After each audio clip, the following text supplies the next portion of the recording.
Para sa mga nagtatanong kung paano ko ito ginawa, madali lang to mga lods. Alam kong kayang-kaya nyo to. Tamang-tama to sa tulad mong baguhan na walang maisip na pang reels.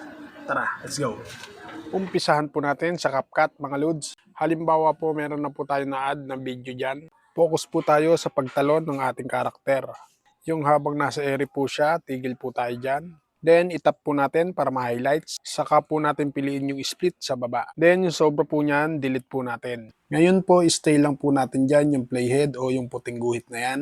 Saka po natin itap yung zoom icon sa gilid. Ngayon po kapag nag-zoom na po yan, saka po natin i-screenshot yan. Kapag na-save na po natin, punta naman po tayo sa pangalawang application na gagamitin po natin, ang Pixverse. Madami po kayong pwedeng piliin na AI effect dito mga lods. Dito ko rin po pala kinuha yung Earth Zoom na ginawa ko ng isang araw. Ngayon ang pipiliin po natin yung I Believe I Can Fly effect. Itap lang po natin. Itap lang po natin yung Use Template. Dito mga lods, itap po uli natin. Mapupunta po tayo sa ating gallery. Kunin lang po natin yung ating in-screenshot kanina. Then, itap po natin yung create.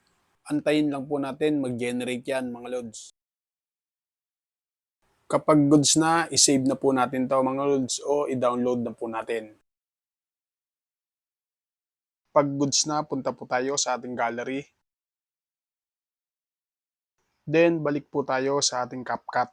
Balik po ulit tayo sa ginagawa natin kanina. Then, focus lang po tayo sa dulo niya. Then, itap po natin yung add sign sa gilid. Kunin po natin yung galing sa Pixverse. Ngayon po, i-resize po natin yan. Kung napapansin nyo, may watermark po ng Pixverse dun sa taas. Kaya tamang-tama lang po yung pagkaka-screenshot po natin yan. Dahil kapag ni-resize na po natin yan, mawawala rin po yung watermark ni Pixverse. Ngayon po, ibababa po muna natin yan gamit ang overlay. Piliin po natin yung overlay. Then, i-isod lang po natin ng konti.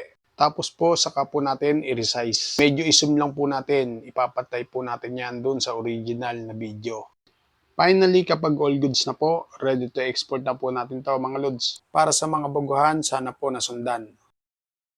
Nasundan po ba? Sana nasundan at sana nakatulong. At kung nakatulong, pakishare mo naman ang video ito para makatulong din po sa iba. Paano mga lods? Salamat sa inyong panonood at thank you Lord. Peace out!